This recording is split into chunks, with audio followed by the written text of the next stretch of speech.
नमस्कार, DPK news के खास प्रोग्राम वार्ड का मुखिया में आपका स्वागत है।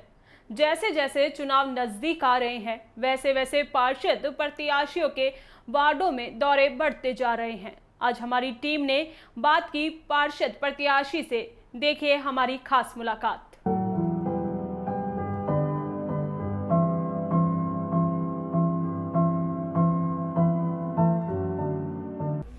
नमस्कार, स्वागत है आपका डीपीके न्यूज़ में। और आज हम पहुंचे हमारे स्पेशल प्रोग्राम वार्ड के मुखिया के तहत वार्ड नंबर 37 में, जहां से कांग्रेस पद से प्रबल दावेदारी पेश कर रहे हैं नरेंद्र वशिष्ठ जी।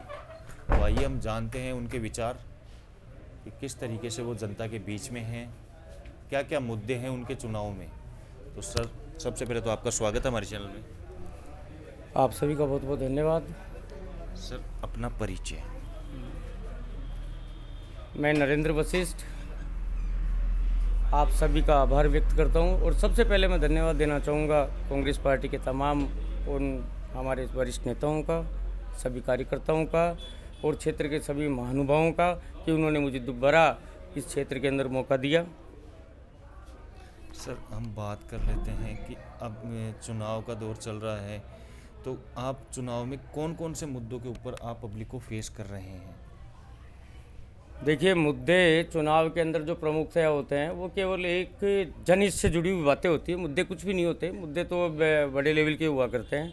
पार्षद का जो काम होता है वो होता है एक तो सफाई व्यवस्था दुरुस्त करना, सफाई व्यवस्था ठीक हो, वार्ड की पेयजल व्यवस्था ठीक हो, स्वच्छता हो, शिक्षात्मक वातावरण हो और कानून व्यवस्था पारदर्शी हो।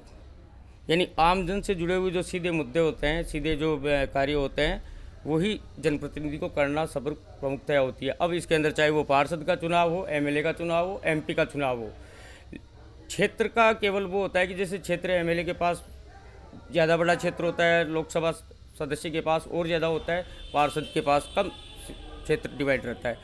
जो काम लोकसभा के सांसद का है, सदस्य का है, वही काम पार्षद का होता है, अगर जिम्मेदारी समझी जाए तो। इसलिए मैं आपको पूर्ण आश्वस्त करना चाहता हूँ कि जनता से जुड़े हुए वो सभी कार्य जिससे जनता का हित होता है, जिन कामों के अंदर, वो कार्य हम सबसे पहले करते हैं। सबसे पहले स्वच्छता, नगर जहाँ भी नगर निगम का नाम आएगा स्वच्छता का बात आती है, सफाई की बात आती है। आप बिल्कुल एश्योर रहे कि पिछली बार जब मैं 2009 से 2014 तक पार्षद था नगर निगम के अंदर, तो ये वार्ड पूरे जयपुर के पूरे वार्डों के अंदर स्वच्छता में अव्वल था, विकास कार्यों में सबसे ज़्यादा अव्वल था। विकास कार्यों के अंदर सबसे ज़्यादा कार्य कराने का वार्ड नंबर 9 था ये उस समय। तो ये 9 नंबर वार्ड पूरे जयपुर के अंदर सबसे ज़्यादा आगे था विकास कार्यों के अंदर, सफाई में सबसे आगे था, पेयजल व्यवस्था में सबसे आगे था, और अन्य जो विकासात्मक कार्य हो, चाहे वो सिविल वर्क हो, सड़क डामरीकरण का काम हो, सीवरेज का हो, जो भी काम जनता से जुड़े हुए हैं, जो भी हम करा सकते थे, उनके अंदर हमने प्रायोरिटी से लेकर वो काम कराए। उस कामों की फलस्वरूप क्षेत्र के लोगों ने आशीर्वाद दिया।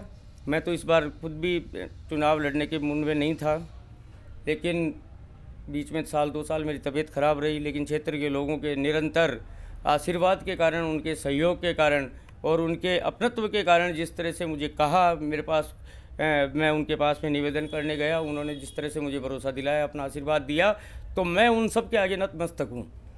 मैं किसी पार्टी लेवल की बात नहीं कर रहा इसके अंदर, मैं और कुछ बात नहीं कर रहा। सब जनता जनार्दन मेरे लिए सर्वोपरि है। पिछली बार जब मैंने पार्षद चुनाव जीता, पार्षद से पहले, चुनाव से पहले मैं ज़रूर पार्टी का प्रत्याशी हूँ। कांग्रेस पार्टी ने मुझे ये सम्मान दिया, मुझे ये अपना प्रतीक चिन्ह देकर क्षेत्र के अंदर भेजा।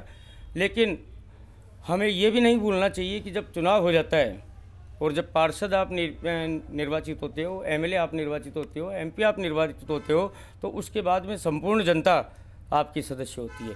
आप पूरी जनता के लिए उस पद का काम करने के लिए निर्वाचित होते हो। इसलिए हम जब पहले पार्षद बने, मैंने किसी तरह का किसी से कोई भेदभाव नहीं रखा, चाहे वो भारतीय जनता पार्टी का कार्यकर्ता हो, कांग्रेस का कार्यकर्ता हो। क्षेत्र में रहने वाले सभी लोग, जो बड़े बुजुर्ग हैं, वो मेरे लिए आशीर्वाद स्वरूप रहे।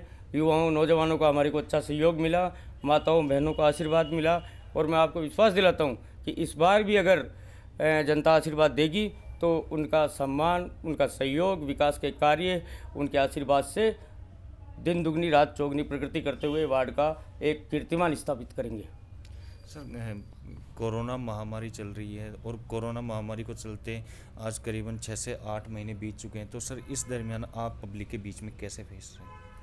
देखिए साहब, कोरोना जब स्टार्ट हुआ था 16 तारीख को मेरे जन्मदिन का प्रोग्राम था, यहीं पीसी ऑफिस में अपने यहाँ बैठे हैं। 16 तारीख को लॉकडाउन हुआ रात को 10 बजे।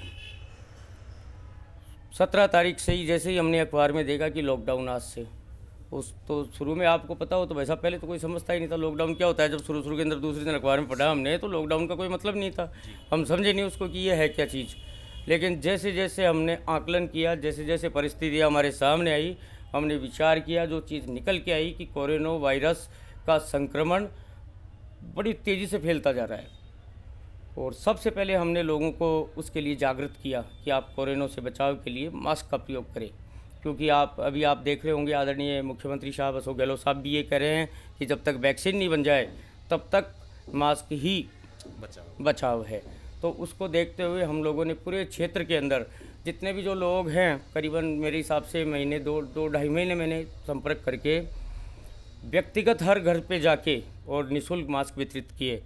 30,000 मास्क मैं क्षेत्र के अंदर लोगों को बांट चुका निःशुल्क। उसका कुछ भी नहीं, जो मुझे सड़क पे दिखा, चाहे वो किसी भी वार्ड का हो, अगर उसके चेहरे पे मास्क नहीं है तो मैं रुका हूँ, उसको मास्क दिया है मैंने और उसको उसकी उपयोगिता समझाई है कि कोरोना संक्रमण जिस तरह से फैलता जा रहा है उसमें मास्क लगाना अनिवार्य है।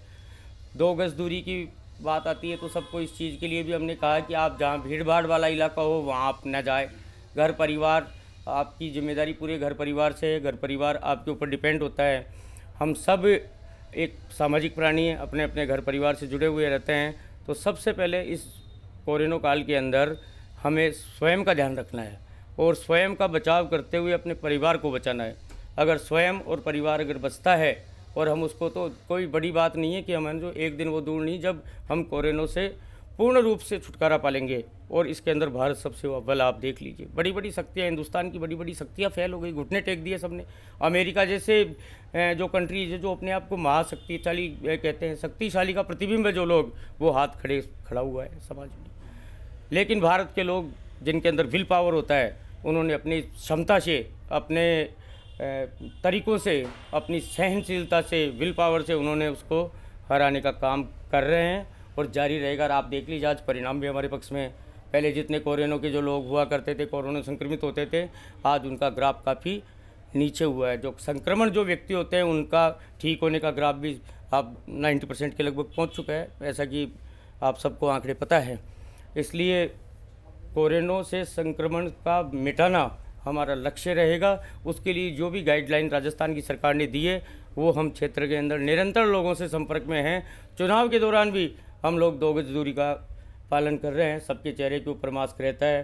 चाहे मेरे साथ कैंपेन के अंदर महिलाएं हो, बच्चे हो, युवा नौजवान हो, बुजुर्ग हो, उस गाइडलाइन के आधार पर ही हम चुनाव प्रचार से जुड़े हुए हैं और जुड़े हुए रहेंगे हमेशा।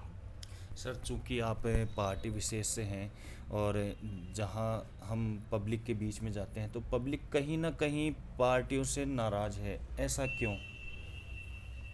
साहब मेरे हिसाब से तो पार्षद स्तर पे तो इस तरह की कोई बात होनी नहीं चाहिए, क्योंकि पार्षद का जो चुनाव होता है वो चुनाव एक घर का, परिवार का चुनाव होता है।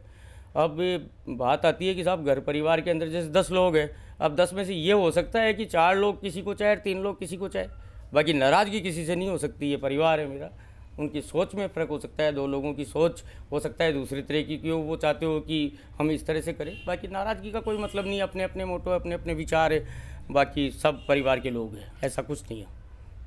जहाँ सर हम भारतवर्ष की बात करें तो हम त्योहारों का देश भारतवर्ष, जिसमें हर पर्व बड़ी धूमधाम से मनाया जाता है। और फिलहाल में आपके चुनाव को ख़त्म होते ही बहुत बड़ा पर्व मतलब दीपावली आ रहा है, तो इसमें आप वार्डवासियों को, देशवासियों को क्या शुभकामनाएं देना है? देखिए, हिंदुस्तान के अंदर अगर हम सामाजिक स्तर पे देखें तो हिंदुस्तान के लोग बड़े भावुक लोग होते हैं, सहनशील लोग होते हैं, संवेदनशील लोग होते हैं। हमारे यहाँ हर पर्व की महत्ता है, दिल से महत्ता है उसकी। आप चाहे वो होली हो, दीपावली हो, या क्रिसमस हो, या फिर ईद हो, या जितने भी सामाजिक जो त्यौहार हमारे यहाँ पे मनाए जाते हैं, पर्व मनाए जाते हैं, महापर्व जो मनाए जाते हैं, उसके अंदर हम सब लोगों की भावनाएं जुड़ी रहती है। और मैंने चूँकि आपको पहले ही कहा है कि हिंदुस्तान के लोग बड़े भावनात्मक होते हैं। हर किसी की भावना का सम्मान करना हिंदुस्तान के लोगों की उस पे कार्यशैली में है, इसलिए हम सबका सम्मान करते हैं। दीपावली, आगामी दीपावली है, मैं आप सभी को, मेरे जो क्षेत्र के निवासी है, मेरे पिता तुल्य जो बुजुर्ग हैं, युवा साथी, नौजवान साथी है, मैं उन सबको बधाई देता हूं कि कोरोना संक्रमण को ध्यान में रखते हुए आप सबको दीपावली की बहुत बहुत शुभकामनाएँ देता हूँ, बहुत बहुत आपको मंगल कामनाएँ देता हूँ। आप सब और हम सब स्वस्थ रहें और बड़ी खुशी के साथ, उन्माद के साथ, एक नई ऊर्जा के साथ, नई रोशनी के साथ कोरोना संक्रमण को हराते हुए हम दीपावली मनाएं। तो ये थे हमारे साथ में वार्ड नंबर 37 से कांग्रेस पद के प्रबल दावेदार नरेंद्र वशिष्ठ जी। देखते रहिए डीपी की न्यूज़। मैं दीपक शर्मा, कैमरामैन मनोज यादव के साथ। जहां हमने बात की कांग्रेस पार्टी के प्रत्याशी वार्ड नंबर 9 से नरेंद्र वशिष्ठ से, वहीं हम इस क्रम में आगे बढ़ते हैं और जानते हैं जनता के रुझान। तो मैडम, सबसे पहले तो स्वागत है आपका हमारे चैनल में। Thank you sir. मैम, आप किसे वोट करना चाहेंगी? हम जी नरेंद्र वशिष्ठ जी को लाना चाहते हैं। उन्होंने काफ़ी अच्छा काम किया है। 2009 से 2014 तक वो पहले भी रह चुके हैं। उन्होंने काफ़ी हमारी मदद की है, साफ़ सफाई का ध्यान रखा, हमारे बच्चों का पानी की व्यवस्था करवाई, लाइट की व्यवस्था करवाई, और अभी लॉकडाउन में भी काफ़ी उन्होंने हमारी मदद की।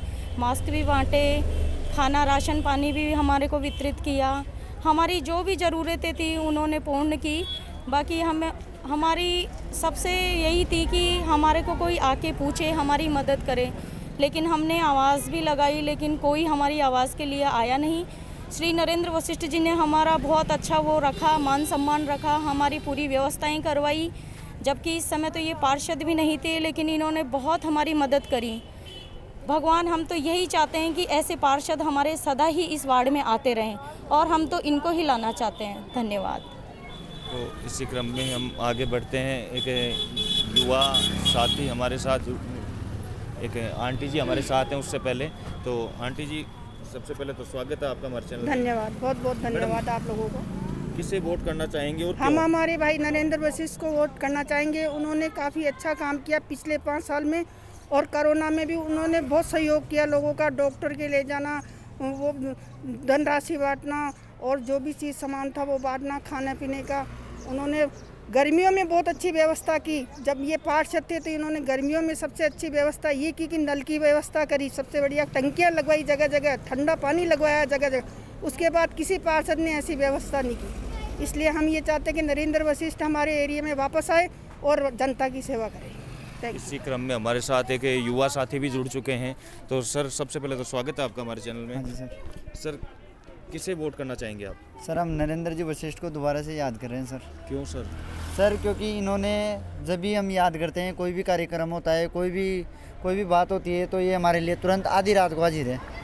इन्होंने हर चीज़ में हमारे साथ सहयोग किया है। किसी भी काम में देख लो, आधी रात को हमारे साथ सहयोग। जैसे कि हमारे बिजली, लाइट, अन्यथा और भी कोई काम हो तो उन्होंने भी बहुत सहयोग किया है इन्होंने। और कौन कौन से कार्य जिनसे आप नरेंद्र वशिष्ठ जी से प्रभावित हैं? प्रभावित ये हैं कि साफ़ सफाई कॉलोनी में, गाड़ी की कचरे समय पे, पानी समय पे आना, लाइट, बिजली, और भी छोटे मोटे कई अन्य काम हैं। झाड़ू वाड़ू कटवाना, कर्मचारी समय पे आना, कुछ भी काम, मतलब ये नहीं है इनको बोलने की ज़रूरत आज दिन तक नहीं पड़ी कि नरेंद्र जी ये है, क्या है, हमारी कॉलोनी में ये है। समय पे आप खुद ही पूछते हैं कि क्या कमी है, क्या नहीं है। इससे हम बहुत खुश हैं कि हमारे नेताजी ऐसे ही होने चाहिए, नरेंद्र वशिष्ठ जैसे, जो हमें पहले थे, आज भी उनकी ज़रूरत आज भी हमें पड़ रही है। इसलिए नरेंद्र जी वशिष्ठ को पूरी जनता याद करिए, मैं ही नहीं बल्कि पूरी कॉलोनी के आसपास के हमारे सभी लोग याद करें नरेंद्र जी को। तो सर, आप किसे वोट करना चाहेंगे? मैं सर नरेंद्र वशिष्ठ जी को वोट करना नरेंद्र वशिष्ठ ही क्यों? क्योंकि उन्होंने पिछले जब 2009 में पार्षद बने थे तब भी उन्होंने बहुत अच्छा कार्य किया था। सड़कों वगैरह का लेके नाली तक, साफ़ सफाई, स्वच्छता का बहुत ध्यान रखते हैं। छोटे बड़े बुजुर्गों का सबका मान सम्मान रखते हैं उन्होंने आज दिन तक। और सबसे उनकी जो खासियत है वो हंसमुख स्वभाव के हैं, किसी से उनका कोई मतलब नहीं है, ना किसी। और जो कांग्रेस पार्टी है वो भी बहुत अच्छा, मतलब एक तरह से इनके लिए बहुत अच्छा कार्य कर रहे हैं। और हम आशा करते हैं कि वो आए इस बार जीत के, हम उनके साथ हैं, पूरी कॉलोनी पूरी साथ है उनके साथ, और उनकी जीत निश्चित है। तो ये थे हमारे साथ में जनता के रुझान नरेंद्र वशिष्ठ जी का नाम। देखते रहिए डीपी की न्यूज़। मैं दीपक शर्मा, कैमरामैन मनोज यादव के साथ। फिलहाल खास मुलाकात में बस इतना ही। देखते रहिए डीपी के न्यूज़। नमस्कार।